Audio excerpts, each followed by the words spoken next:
more. Alright, welcome back mga kababayan sa ating panibagong video, panibagong reaksyon. Unang-una ay magandang gabi po sa inyong lahat, Luzon, Visayas at Mindanao. At sa mga kababayan po nating OFW dyan, muli po natin pag-usapan mga kababayan, ito pong crash rating nga na bagong labas na survey ng SWS. Kung saan nga po ito pong si Pangulong Ferdinand Marcos Jr. ay nakakuha ng negative 3. At ito naman ay pinagpiyastahan nga ng mga DDS.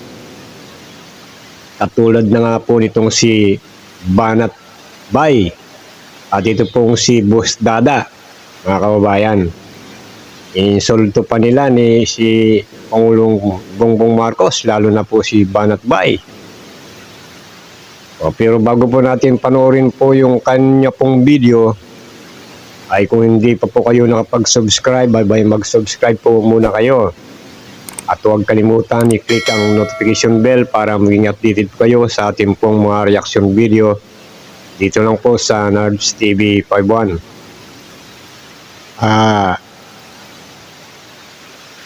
Ito po, panoorin po natin mga kababayan.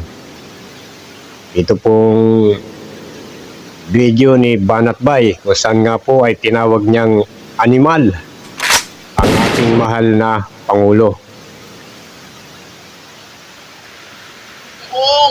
Dinaig mo palamig ng Japan na negative 3 ka. Ano ba sasabi mo? Sabi ko nga, kung gusto mo mag-positive, mag-drug test ka, baka mag-positive ka. Pero negative 3, kawawa ka naman. Kawawa ka naman, Bongbong. At yung mga bayaran niyang vlogger, wala kayong mga silbi. Uy, swami na nga, wala pang silbi. Mahal ng mahal sa inyo. Grabe naman negative 3, nakakahiya kayo. Yung malang nag-zero ang animal, Yan nga po. Tuwan-tuwa si Banat Bay. Ito pong pati itong si Boss Dada. Nakakahiya daw. Pati itong mga BBM vloggers daw, walang silbi. Sabi po ng dalawang kambing na ito, mga kaibigan, na hindi naliligo ata ito yung mga to. Tinawag pang animal ni Banat Bay. Ito pong si Pangulong Ferdinand Marcos Jr. Tingnan mo ang kakapalan nito. Kapal na mukha, mga kabayan. Kapal Pero kita nyo naman sa paugali. Dito natin malalaman kung sino yung animal, sino yung asal hayop, hindi ba sila? Kasi sila, wala silang respeto sa Pangulo. Kung magsalita, kala mo magagandang lalaki. Pero tignan mo mga otsura nito, kala mo mga kambing na hindi naliligo. Mga kababayan. Kung yung pala ang pagbabasihan nila, mga kababayan, then nakakuha si Ferdinand Marcos ng negative 3, ito, ipapakita naman natin to sa kanila. Yung resulta ng survey, mga kababayan, by area, na kung saan dito nga po ay mas nakakahiya si Sara Duterte. Hindi natin alam kung paano nila ito ipagtatanggol, mga kababayan. Ito yon.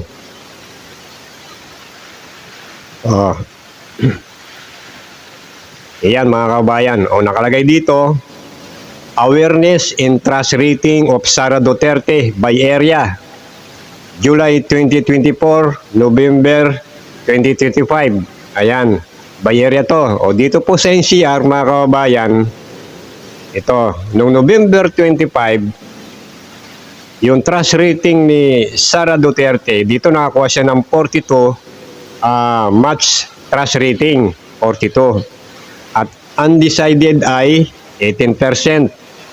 At yung little trust rating ay nakakuha si Sara ng 40. Kaya yung kanya pong net trust rating ay nakakuha siya ng positive 2. Ayan, sa NCR. Pagdating dito sa Luzon, mga kababayan, noong November 25, ayan, 2025, nakakuha siya ng mass trust rating for 44%. at yung undecided 22. Tapos yung kanyang little trust rating ay 32. Kaya dito medyo nakakuha ng positive 12 si Sara Duterte sa Luzon, mga kabayan. Dito, punta na natin ang Visayas at Mindanao. Magugulat dito ang mga DDS kung paano kaya nila ipagtatanggol ito, mga kabayan. Ito, punta tayo sa Visayas. November 25, 2025, ito na. Yung match trust rating ni Sara Duterte, nakakuha siya ng 35. Ayan po. Kung nakikita ninyo, mga kabayan, ito pong nakakulay pula. Yan po yan, ito pong binabanggit natin. Yung undecided, 22. At yung little trust rating, nakakuha si Sara ng 42. At yung net trust rating ni Sara, ito na, mga kababayan, negative 7. O, paano ba yan, mga DDS? Ayan po, mga kababayan, negative 7. Ayan, o. Yung nakakulay pula. O.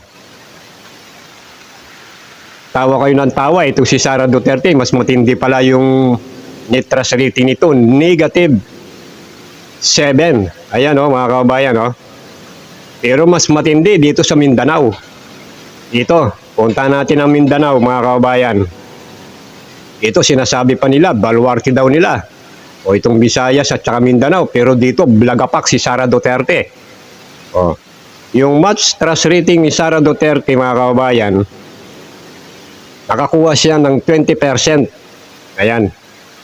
Yung undecided, nakakuha siya ng 20% uli. O. Tapos yung little trust rating ni Sara, ito nakuha niya, mga kabayan, 58%. O yan. O kaya yung kanyang net trust rating ay negative 37. Ayan, mga kabayan, hindi ba nakakaya yan?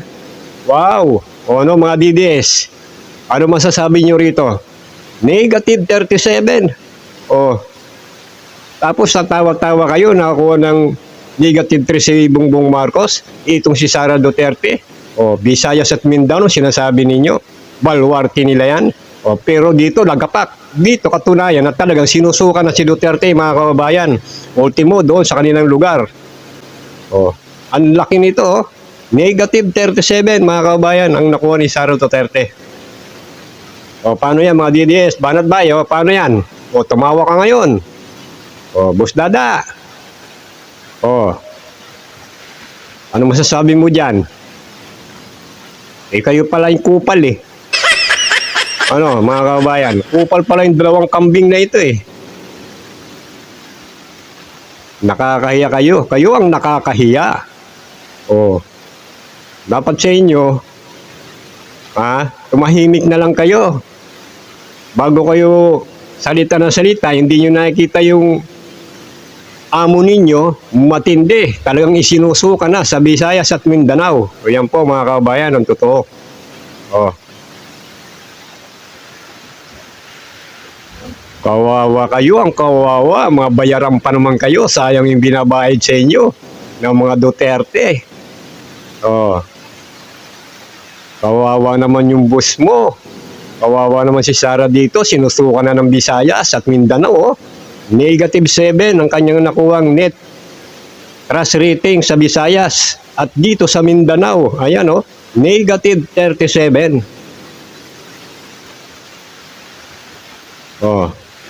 Di ba? Mga kababayan. Kaya bago kayo magpuputak, bago kayo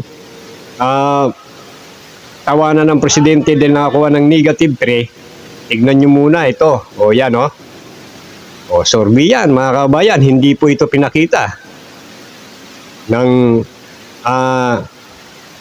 mainstream media. At bakit po ang pinaka-highlights ng mga media, ang nilagay nila doon ay negative 3, si Bongbong Marcos, pinaka-headline. Kasi for the views din ng ano ng mga mainstream media, mga kabayan, para maraming alam nila, talagang ano yun ito, dudumugin ito ng mga tao, titignan ito for the views. O kaya yun ang kanilang headline. O pero ito, bakit hindi nila ito hinheadline? No? Di ba mga kabayan? Si Sara Duterte, trust rating niya, -7. Mindanao, net trust rating, -37. Oh, nakakaya naman kayo. Nakakaya naman sa inyo, banat bay. Ano, busdada. O, supalpal kayo ngayon. Ano? Di po ba? O mga kababayan, hanggang dito lang po muna tayo. Hanggang sa sunod, dito po ang Nudge TV 51. Mundo'y nagliwanag ng